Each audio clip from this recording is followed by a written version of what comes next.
বাইরে ঘুরতে যেতে কার না ভালো লাগে, তাই জন্য তো আমরা বেরিয়েছি সন্ধ্যাবেলা চা খেতে। হ্যালো এভরিওয়ান, আমি মন চলে এসেছি একটা নতুন ব্লগ নিয়ে। আই হোপ আজকের ব্লগটা তোমাদের ভালো লাগবে। তো চলো আমরা চা খেয়ে নিই। তো আমরা চা খেয়ে গেছিলাম একটু মাছ বাজারের দিকে। মাছ কি কেনার পর চলে গেছিলাম হচ্ছে বিশালে। বিশালে গিয়ে পুতুল দেখছিলাম। ইভানের পাপা বলল যে তোমার টেডি কিনে দিই, চলো আজকে টেডি ডে। আমি বললাম না, টেডি আমার লাগবে না, আমার এই পুতুলগুলো ভীষণ কিউট লাগে, এই পুতুল কিনবো। তো বললো ঠিক আছে ঠিক আছে ঠিক আছে নাও, তোমার তো একটা পুতুল দিয়েইছি, কিন্তু এই পুতুলে মন ভরছে না। আমি বললাম সে তো আছেই, তারপরে আমার এই যে বেবি পুতুলগুলো ভীষণ কিউট লাগে। তো কোনটা নেব বুঝতে পারছিলাম না, ডিসাইড করতে পারছিলাম না। তো ভাবলাম যে তুমি পছন্দ করো, বারবার এক এক জিনিস নিয়ে ওকে দেখাচ্ছি। ও বললো তোমার যেটা ভালো লাগে তুমি সেটাই নাও।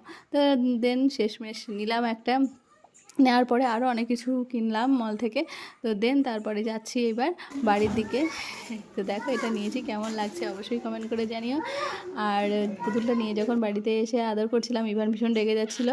তো চলো আজকে একটা ছোট্ট ব্লগ ছিল, তো টাটা, দেখা হচ্ছে নেক্সট ভিডিওতে।